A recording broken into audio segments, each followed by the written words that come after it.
อ๋อครับเข้ามาใน TikTok ครับเนาะอันนี้มานี่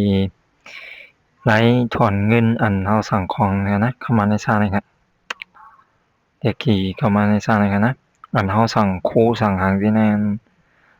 สั่งเสื้อเปิ่นส่งมาเฮานี่เงินเปิ่นขึ้นปันในชาเลยครับนะเด็กเข้าในชานี่ก็มาที่อันค่าเฮ็ดนี่นะครับเนาะแล้วก็มาที่ TikTok Shop นะครับนะมาที่นะครับเด็กนะครับเด็กอันแนวในครับนะอันในเขาขึ้นปันขึ้นเงินอันโคอันเราสั่งในอันมันฮอดเราครับเนาะ นะครับเขาขึ้นปั่นเฮามาในหั้นนะเฮาก็ขึ้นถอนเอาใส่ขึ้นในบัญชีแล้วก็เอาถอนไหลหั้นนะมีการเนี่ยเข้ามาในนะครับอันในก็ค่าถอนของตัวเองหั้นนะขึ้นเหลืองขึ้นกันใน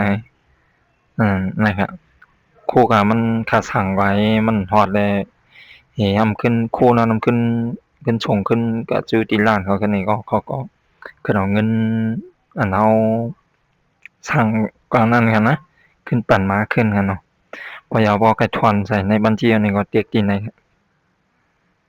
เติ๊กไอ้ที่นี่ก็ใส่หมายบัญชีเอาหมายหยังเอาอีกก็ตั้งใดแน่เอาแค่ถอนก็นี่ก็เอาถอนก่อนอะไรกันนะถอนแล้วก็เติ๊กสีเหลืองๆแล้วก็ submit นี่ก็